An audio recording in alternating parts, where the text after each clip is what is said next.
तुमच्या मनात आहे ते तुम्हाला वास्तवात उतरवावं लागेल. आणि त्या पद्धतीने मागच्या निवडणुकीपासून म्हणजे मागची जी निवडणूक होती त्या निवडणुकीत सुद्धा अत्यंत मी याच ठिकाणी भाषण करत असताना 2019च्या निवडणुकीत ताई म्हणालो होतो की खरं तर या माणसाचं नाव देवदत्त आहे की विश्वास आहे. त्या पद्धतीने ज्यांनी हा विश्वास 2019च्याही निवडणुकीत तितकाच सांभाळला, तोलामोलानं जपला. आणि 2024च्या निवडणुकीमध्ये जेव्हा भले भले मनात इमले बांधत होते तेव्हा ते सगळे भले भले इमले उद्ध्वस्त करण्यासाठी त्यांनी ताकद लावली. इथं सगळ्यांना तुम्हाला सोबत घेऊन ज्यांनी आंबेगाव तालुक्यामधला हा एक इतिहास दाखवला. असं काय म्हणतात, एखादी घटना घडते तेव्हा त्या घटनेच्या गर्भात उद्याचा भविष्यकाळ असतो आणि त्या पद्धतीचं जी लीड दाखवून दिली ते होय भावी आमदार देवदत्तजी निकम साहेब.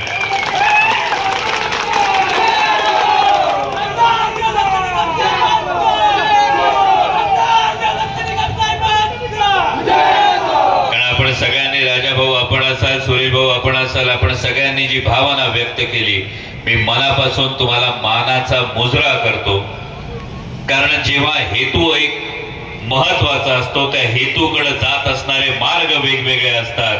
पण आपण सगळ्यांनी ज्या पद्धतीनं महाविकास आघाडीचाच आमदार आता आंबेगाव तालुक्यात होणार हा निर्धार आपण व्यक्त केला. त्यामुळे मी पुन्हा तेच सांगतोय, मजबूत पंजात मशाल प्रज्वलित करून तुतारी फुंकायची ही केवळ एका नाही अख्ख्या महाराष्ट्रात आपल्याला या पद्धतीने महाविकास आघाडीला पुढे जायचं. आणि त्यासाठी खरं तर तुम्हा सर्वांचं मी मनापासून ऋण व्यक्त करायला आलो. कारण परवा कुणीतरी एक बैठक झाली असं मला काही पत्रकार बांधवांनी सांगितलं. एक रुदालीचा सामुदायिक काहीतरी कार्यक्रम होता. कसं असतं, प्रत्येक जण आपापल्या पक्षासाठी आपापल्या नेत्यासाठी कायम प्रयत्नरत असतो. म्हणजे मगाशी मिरवणुकीमध्ये अचानक गाणं लागलं, नायक नाही खलनायक हम है. आणि तेव्हा मला खरोखर प्रश्न पडला. मी चेअरमन साहेबांना म्हटलं की वर्षानुवर्ष जिथं व्यक्तिपूजेची सवय झालेली असते त्या व्यक्तिपूजा करणाऱ्या अनेकांना कदाचित आम्ही खलनायक वाटू शकतो. पण या निवडणुकीसाठी मला तुमचं कौतुक यासाठी करायचंय की व्यक्तिपूजा सोडून तत्वांना महत्व द्यायचं का, मूल्यांना महत्व द्यायचं का, निष्ठेला महत्व द्यायचं का, हे ठरवणारी ही निवडणूक होती. आणि या आंबेगाव विधानसभा मतदारसंघानं आदरणीय शरदचंद्रजी पवार साहेब असतील, माननीय उद्धव साहेब ठाकरे असतील यांच्या प्रती असलेल्या निष्ठेच्या पारण्यात आपलं मत टाकलं.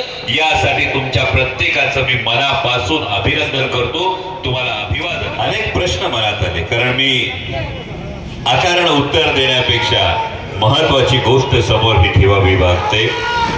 कारण या पद्धतीनं समोर जात असताना जो औद्योगिक द्रुतगती मार्ग समोर येतोय, हा औद्योगिक द्रुतगती मार्ग समोर जात असताना या संदर्भामध्ये खरं तर या मार्गाची मागणी नेमकी कोणी केली होती हा प्रश्न आपल्याला विचारणं गरजेचं आहे.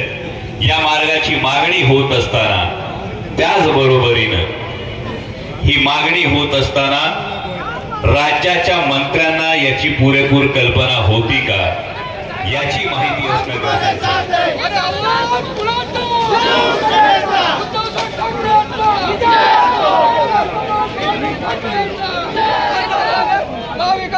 शिवसैनिकांचा जीवावर यांच्या गावामध्ये कोणी घेण्यात सुद्धा नव्हते. शिवसैनिकांनी यांचं काम केलंय.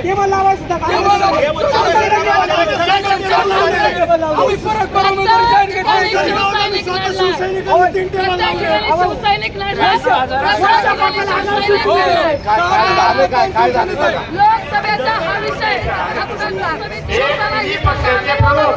70,000 मतदान आहे शिवसैनिकांचं. आणि राष्ट्रवादीचे प्रमुख शरदचंद्रजी पवार साहेब आणि काँग्रेसचे प्रमुख सोनिया गांधी आणि राहुल गांधी हे जो उमेदवार